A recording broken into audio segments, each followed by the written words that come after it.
the envelope behind and stepped back into the city's pulse. For the first time in days, I felt something close to alive. Trevor's mocking laugh haunted me. Not today. Miles away. Trevor's office unraveled. Papers littered his glass desk. A cracked phone screen flashed under the light. Lisa paced, heels clicking like a metronome.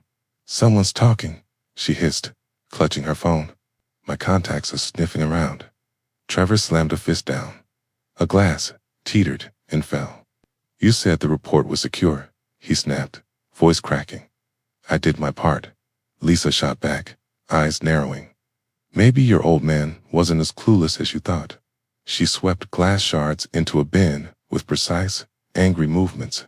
Trevor froze, face draining pale. He flung open the safe and found only dust where the report had been. I drove home, unaware of their panic. Checking my phone for Mark's confirmation. The city blurred. Energy fueled me. My first strike had landed.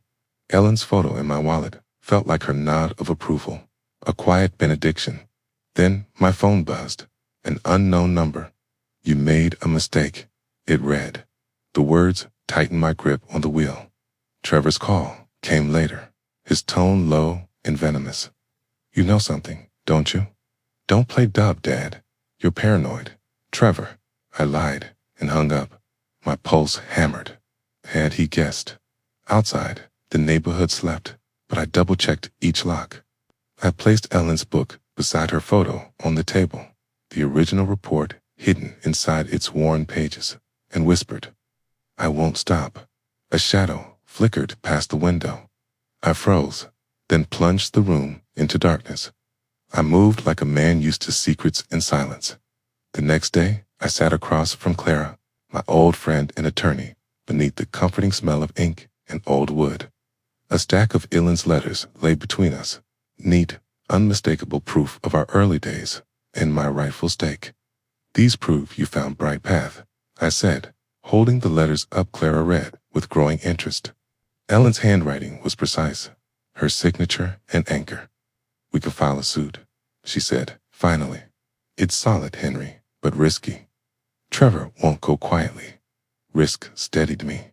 I touched Ellen's photo in my pocket. Her presence made the decision simple.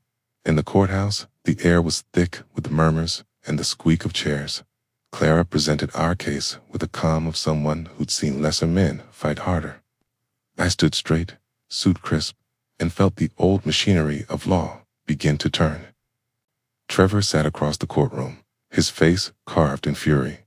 Lisa leaned close, whispering, her eyes darting toward me. The judge's gavel cracked, cutting through the murmurs. "Mr. Collins," the judge said, fixing his gaze on Trevor. "Your response." "He's lying." Trevor spat, his voice echoing through the chamber. The room stilled. Clara rose, Ellen's letters in hand. Their weight silenced everything. Lisa's fingers dug into Trevor's arm. Her whisper was sharp, final.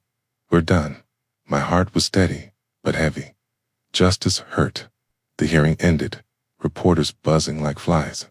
In the corridor, Trevor cornered me, breath hot and trembling. "You'll regret this," he hissed, eyes blazing.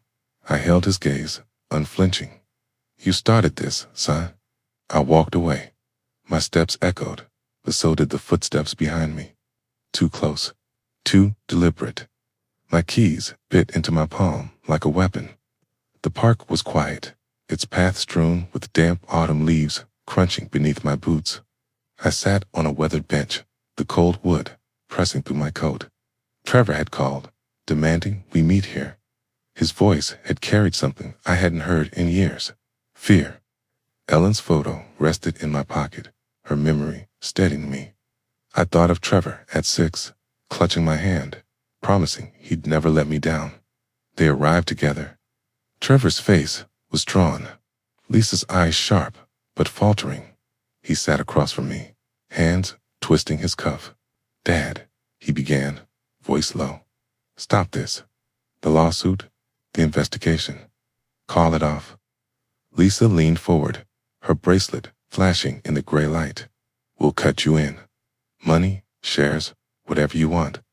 I looked at my son, now a stranger. You'd think I'd sell my dignity. My words were calm, but they cut. Trevor flinched, jaw tight. I made mistakes, he said, softer. But we're family. Remember when we built that model plane? You and me. Lisa's lips curled. Don't be stubborn, Henry. Push this further and it'll get messy. Her threat wavered, voice cracking despite her bravado. I rose, my shadow stretching long across the grass. You stole my life, Trevor. Now you pay. I left him there, their pleas fading in the wind. At home, the house creaked, wrapping me in its familiar warmth. Ellen's letters lay spread across the table, their ink a map of the battle I'd fought. I traced her handwriting, each word a vow. Tomorrow was the final strike. Trevor's begging still echoed, but I pushed it down. He wasn't my boy anymore. My phone buzzed. A text from Clara. Court tomorrow. Be ready. I set the letters aside, fingers brushing the old key on the table. Then a noise outside, low, like footsteps on gravel. My hand froze on the curtain. The courtroom the next day was a hive of whispers, chairs squeaking across the floor. I sat in the front row, Ellen's letters secure in my briefcase, their weight grounding me. The judge's voice rang out, steady and final. Bright Path Solutions is restored to Henry Collins. Trevor Collins and Lisa Wilson are found guilty of fraud. The gavel fell like a blade. Trevor's face drained of color, his tie crooked, his breath shallow. Lisa's knuckles whitened around her purse. Reporters scribbled furiously, cameras flashing. Ed's investigation, fueled by my report, had torn them apart. Ellen's words echoed in me. Truth always wins. She had been right. Handcuffs clicked. Trevor shouted, "This is a lie." His voice bounced off marble walls, hollow. Lisa bowed her head, defiance gone. Justice, not joy, filled me. Outside, the streets of Chicago were cold, the air heavy with wet asphalt. Reporters swarmed, questions colliding like hail. I pushed past them, coat flapping, and reached my car. The radio hummed the breaking news.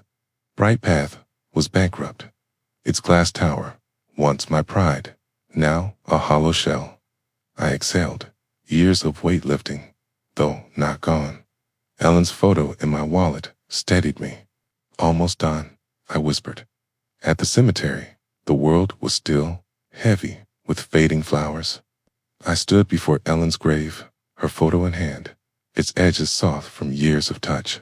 The stone was cool beneath my fingers. "It's over, love," I murmured. "The company's mine again. Trevor and Lisa are finished." The breeze stirred the leaves, her answer in silence. I remembered her laughter as we danced in the kitchen, her voice promising we'd face anything together. I had kept that promise. The lawsuit, the report, her letters, they had brought truth to light. I knelt, planting a small flower beside her stone. Its roots were a new beginning. At home, the house welcomed me with its familiar creaks. Ellen's letters rested on the table, their work complete. I wouldn't rebuild Bright Path. Its assets would go to schools, shelters, charities, places that mattered. My lawyer called. "You're free, Henry," he said. I smiled, sinking into my armchair, its leather warm. The fight had changed me, but peace settled now, soft as dusk. I placed Ellen's photo on the mantel, her eyes bright in the fading light. My phone buzzed, a letter from an old friend offering a new project. I left it unopened. The envelope glowed gold in the sunset. Outside, the city hummed on. I stayed still, my hand resting on the key that had unlocked everything. If you liked this story, please like this video, subscribe to the channel, and share your thoughts in the comments. To hear the next story, click on the box to the left. Thank you for watching.